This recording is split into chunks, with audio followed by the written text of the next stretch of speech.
prospettive di crescita economica del Friuli Venezia Giulia non sono così rosee come qualcuno dice, bisogna fare i conti con un'occasione storica che abbiamo davanti, che è quella delle risorse a disposizione che devono essere utilizzate al meglio.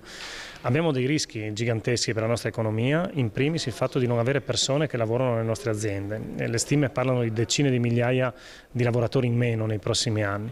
Migliaia e migliaia di lavoratori in meno previsti in Friuli Venezia Giulia per i prossimi anni e allora più che mai possiamo prendere e far nostro il detto meglio prevenire che curare, che tradotto significa che bisogna agire adesso per non ritrovarsi con l'acqua alla gola quando il problema sarà ormai insormontabile. È questa l'idea del progetto Friuli Venezia Giulia, senza crescita e lavoratori ma con un piano per ripartire.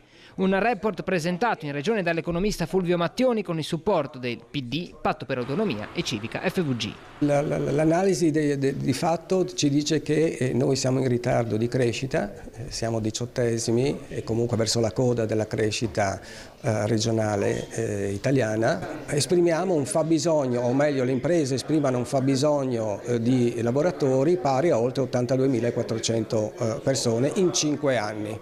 Aggiungono, e questo è il dato su cui bisogna impegnarsi, che più della metà di questi, cioè circa 42.000, non verranno trovati perché non ci sono, non esistono. Questi i problemi espressi ai quali bisogna però provare a rispondere con delle proposte e delle soluzioni concrete.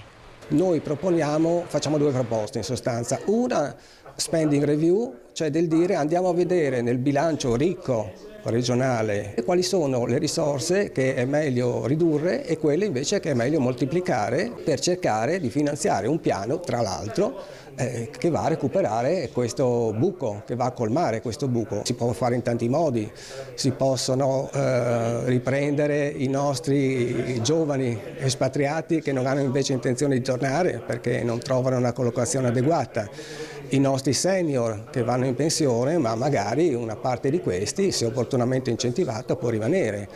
Sì o no agli stranieri? Gli stranieri, lo dicono i dati Excelsior, quindi i dati che le imprese manifestano rispetto a questo tema, hanno necessità di persone, di migliaia di persone che non si trovano in Italia e che giocoforza devono venire da fuori regione. Io credo che su questo dobbiamo abbandonare le barriere ideologiche